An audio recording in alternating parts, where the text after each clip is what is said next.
This guy, I'm not sure who he is, but this young lady smacked him, and what he did after that made me feel pretty good. Do me a favor, like the video, leave a comment, and if you really want to show me love, hit that hype button because it really helps me out with the algorithm. I appreciate it. We didn't go first. I got it. I'm gonna sue you for that. I'm gonna sue your entire family. It was nice to meet you. Actually, it was nice to meet you. I'm gonna sue you. You're getting sued for assault. I'm gonna press charges on you. Hey, hold your ear, call the police. Hold her ear, call the police. Hold her, get the police. Hey, grab her. What's up? What happened? Get her. Call the police. Go, get the police, please. Can I get a picture with you?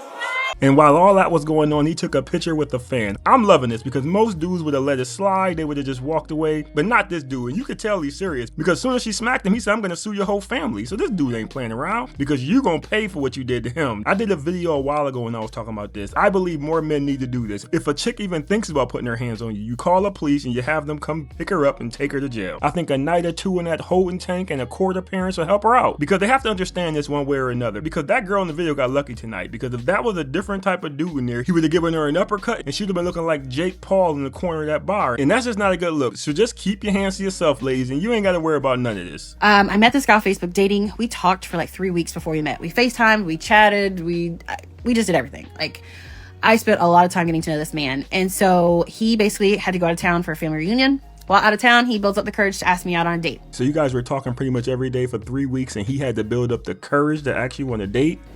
That doesn't make sense. The night before we're going to go on the date, he calls me and tells me, I don't have the money to take you to the movies. And me being the nice person that I am, I decide that I will go and buy the tickets for us. So the date of the date comes around and he calls me and says, we have a problem.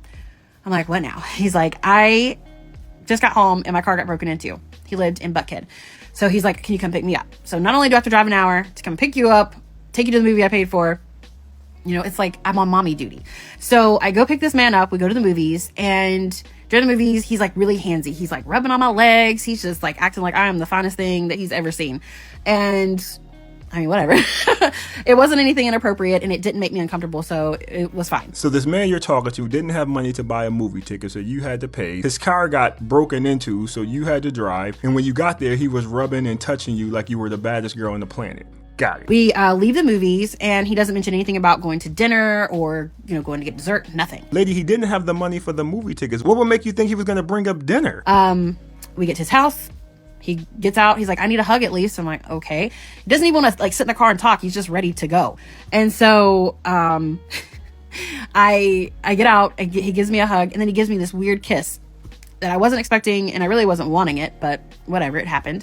So basically, he leaves, makes like a beeline to get into his apartment and I start driving home. I'm like 30 minutes out and he calls me and is like, hey, do you want to like turn around? Like, I forgot to ask you if you ate anything. Sir, are you kidding me? So he's like, if you come back, I'll cook you something. I'm not coming back to your house. Like, number one, it was awkward. Number two, I had to pick you up. I had to pay for everything. You didn't even ask me if I wanted a candy bar or anything when we got to the movies. And now you want me to come back so I can be at your house? No.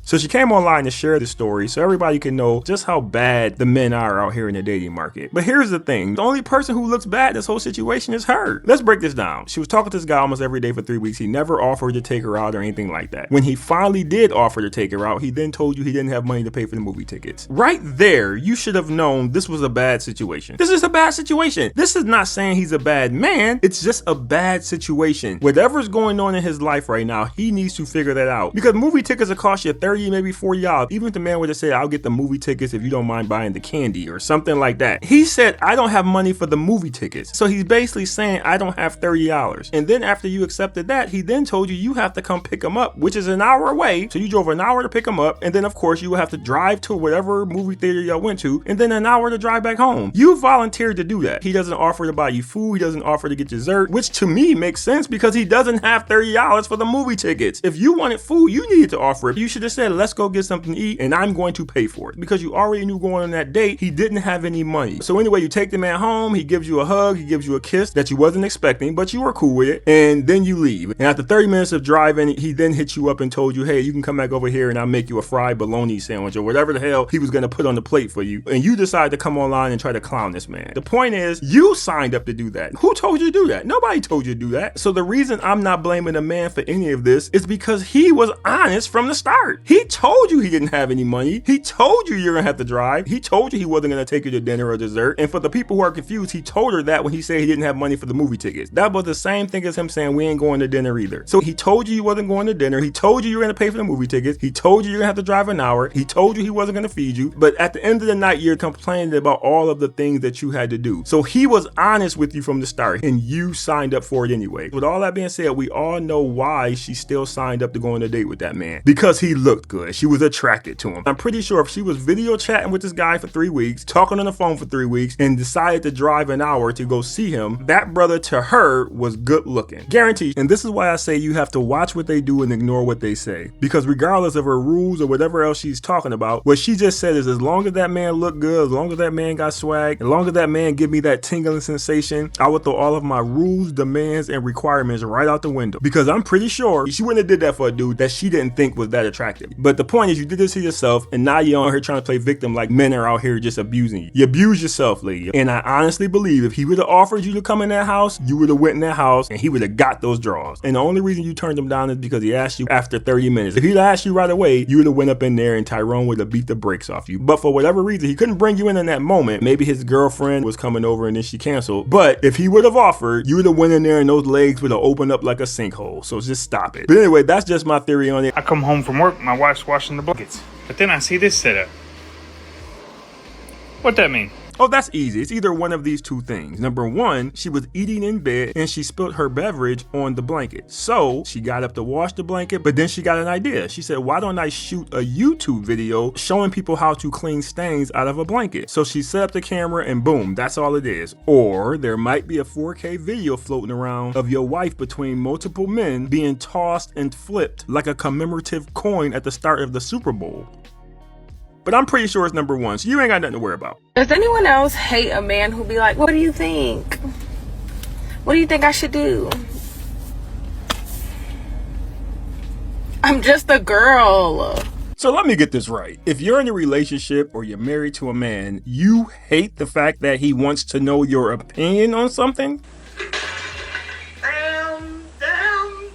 That's a problem? This is the thing about what she just said. As a man who takes pride in being a leader of his household, as a man who wants to make those hard decisions, if I do not have a woman in my life that I can't go to ask her opinion about something for the household, my business, or whatever I got going on, what the hell is she doing here? At that point, you're just like the kids. I might as well go ask my 3-year-old daughter what I should do because y'all would have the same answer. So your opinion doesn't matter. You have no thoughts of your own. You're just a warm body that I can have sex with at the end of the night. And there are some men out there who will love you for that. It's not a lot of them, but they're out there. But most of us don't. If I ever choose to marry a woman or be with her, I would want somebody who has her own opinion, her own thoughts. He's asking you because he thinks you're smart and maybe you can see something that he's missing. Maybe you can approach it from a different angle. It's the same as a vice president. Yes, the president will make all the decisions, but he picks somebody who will make sure that he's making the best decision. This is why most men don't marry brainless bimbos. Nobody want no dodo brain. What the hell good is that? There are plenty of women out there who are just good to sleep with. And to be honest with you, you sound like one of them. I'm not sitting here saying I want a woman who don't listen to me, who talks back and always got something to say. Nobody wants that either. But what I am saying is if I come to you and say, hey baby, I'm working on this thing and I gotta make a decision if I'm gonna go with A or B, or I got a job opportunity in another state, it pays more, but we're gonna have to move the whole family across the country. What do you think I should do? I'm going to still make the decision at the end of the day, but I'm just trying to get your input. That is what a helpmate is for. It's not all about just making sandwiches. You should be able to do other stuff. To me, this isn't good at all. But like I said before, there are some men out there who want a woman like that, who just sits there, shut up, doesn't have her own opinion or anything to say. So she'll be great for somebody like that, but she definitely wouldn't work for a man like myself. To me, being a good leader isn't about always having the answer.